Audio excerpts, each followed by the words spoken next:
உதகை கொடைக்கானலுக்கு e pass பெற்று வந்தவர்களின் விவரங்களை தமிழ்நாடு அரசு வெளியிட்டுள்ளது.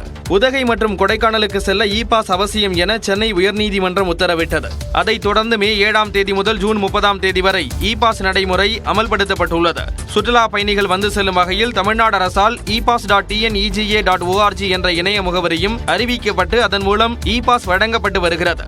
இந்த நிலையில் நீலகிரி மாவட்டத்துக்கு மே 9ஆம் தேதி பிற்பகல் 1 மணி வரை 3,65,461 பயணிகள் 68,878 வாகனங்களிலும், கொடைக்கானலுக்கு 2,74,211 சுற்றுலா பயணிகள் 42,661 வாகனங்களிலும் பயணிக்க இ பாஸ் பெற்றுள்ளதாக தமிழ்நாடு அரசு தெரிவித்துள்ளது.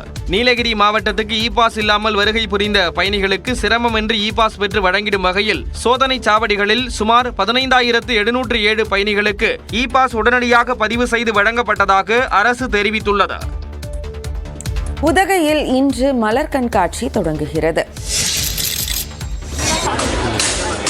உதகையில் தொடங்கவுள்ள மலர் கண்காட்சிக்கு விதவிதமான மலர் சிற்பங்களை உருவாக்கும் பணிகள் தீவிரமடைந்துள்ளன. மலைகளின் அரசியான உதகையில் கோடை விழாவையொட்டி 126வது மலர் கண்காட்சி மற்றும் 19வது ரோஜா கண்காட்சி வெள்ளிக்கிழமை தொடங்குகிறது. இதற்காக உதகை தாவரவியல் பூங்காவில் 1,00,000 மலர்களை கொண்டு டிஸ்னி வேர்ல்ட் கட்டட மாதிரி, 62,000 மலர்களை கொண்டு 33 அடி நிலத்தில் மலை ரயில் சிற்பம், 1,00,000க்கும் மேற்பட்ட பூக்களை கொண்டு யானை, புலி, கரடி, ஆடு, புறா உள்ளிட்ட பல்வேறு சிற்பங்கள் வடிவமைக்கப்படுகின்றன. இவற்றின் பணிகள் இறுதிக்கட்டத்தை எட்டியுள்ளன.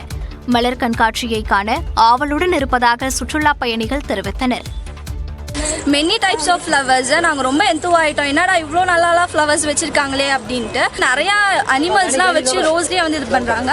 இதோட கான்செப்ட் வந்து save wild life.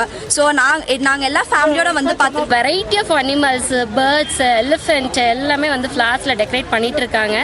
We felt ஐயோ இன்னும் 2 நாள் கழிச்சு வந்திருக்கலாம், இல்லை அப்படியே எக்ஸ்டெண்ட் பண்ணலாமா அப்படின்ற மாதிரி கூட தோணிட்டு இருக்கு.